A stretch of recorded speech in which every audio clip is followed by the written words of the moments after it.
ایک مرد کی پہچان اس کے جلال اور اس کے وقار سے ہوتی ہے، کیونکہ جلال کا سب سے نمایاں پہلو وقار ہے۔ جو شخص باوقار، باحیا اور غیرت مند ہوگا وہی جلالی مرد ہوگا۔ مگر آج کا جوان ناچنے اور گانے کو پریفر کرتا ہے، کیونکہ وہ ڈانسر اور سنگر بننا چاہتا ہے، اور ان سب چیزوں کی وہ ویڈیوز بناتے ہیں کہ ان سے ہمیں فیم ملے گا اور ہم فیمس ہو جائیں گے۔ تو یہ اپنی آنے والی نسلوں کو، اپنی جنریشنز کو کیا سبق دے کے جائیں گے کہ ہماری کون سی لیگیسیز ہیں کہ جنہیں تم فالو کرو گے۔ ایک وقت تھا کہ جب بزرگوں کا آخری وقت آتا تھا تو وہ اپنی نسلوں سے، اپنے بچوں سے یہ کہا کرتے تھے کہ اب بے شک ہم نے اس علاقے میں بہت وقت گزارا، ہم نے مال و متاع نہیں کمایا، مگر اس علاقے میں ہم نے عزت بہت کمائی ہے،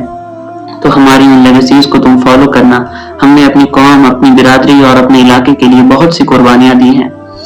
تو انبیاء کرام، جب اللہ تعالیٰ انبیاء کرام کو کسی علاقے کی طرف بھیجتے تھے کہ جاؤ انہیں اللہ کی طرف دعوت دو، انہیں اسلام کی دعوت دو، اور ان سے یہ کہو کہ اللہ کے سوا کوئی معبود نہیں، صرف اللہ کی عبادت کرو، تو وہ آگے سے جواب دیتے تھے کہ ہم نے اپنے باپ داداؤں کو اسی راستے پہ پایا ہے، اور تم یہ چاہتے ہو کہ ہم اپنے باپ داداؤں کے راستوں کو چھوڑ کر تمہارے خدا کی پیروی کریں۔ تو ان لوگوں کے آنے والی نسلیں بھی اسی طرح کی ہوں گی کہ ہم نے تو اپنے آباء و اجداد کو اسی کام پر دیکھا، یہ سب چیزیں وہ ہمیں وراثت میں دے کر گئے تھے اور ہمیں نصیحت بھی کر کے گئے تھے کہ تم بھی اسی راستے پہ چلنا۔ تو وہ لوگ جو یہ کہتے تھے کہ ہم نے اپنے باپ داداؤں کو انہی معبودوں کی عبادت کرتے دیکھا،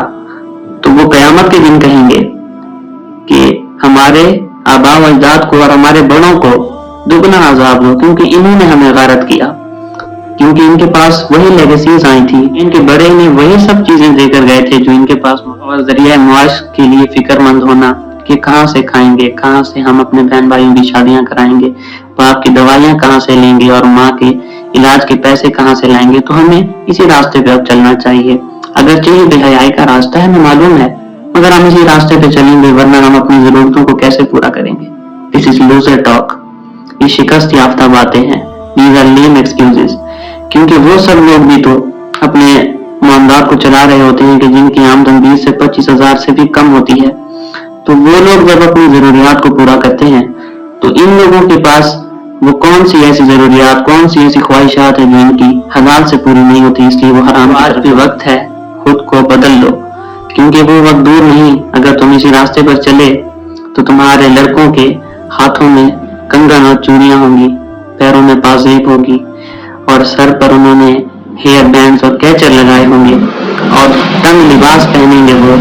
اور وہ خود کو انہی بے حیائی کے راستوں پر لگائے۔ وہ بھی یہی کہیں گے کہ کس طرح ہم 20-25 ہزار میں اپنا گزارا کرتے، کس طرح ہم اپنی خواہشات اور اپنی ضروریات کو پورا کرتے۔ تو خدا را ان سب کاموں سے رکو، اللہ کی طرف آؤ، چاہے وہ تمہیں 10,000 کی نوکری دلوا دے، لیکن اس میں اتنی برکت ہوگی کہ تمہارے لاکھوں کے آگے وہ 10,000 بھی بھاری پڑیں گے۔